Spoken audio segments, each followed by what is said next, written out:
אז באקטון הגיעו הרבה חבר'ה, הרבה מפתחים, יזמים, אנשי פרודקט, התחילו לבנות מוצרים, לבנות רעיונות מגניבים, לעלות, לעשות פאן. רגע, תגידי, מה?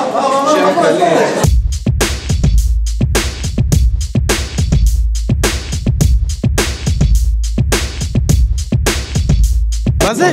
מה אתה עושה בהאקתון? מה זה האקתון?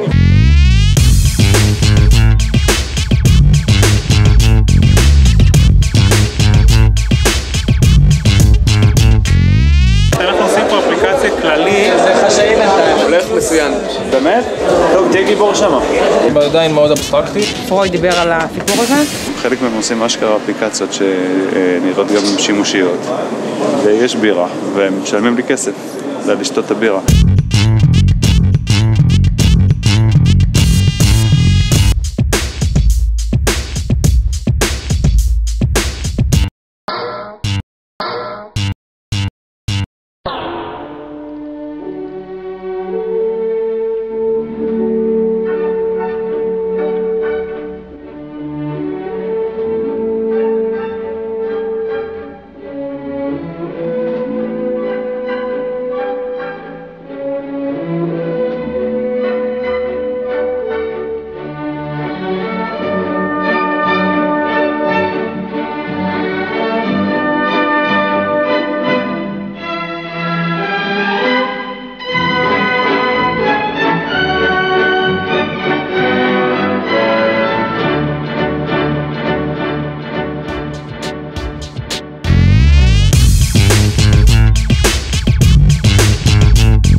חברים יקרים, תודה רבה.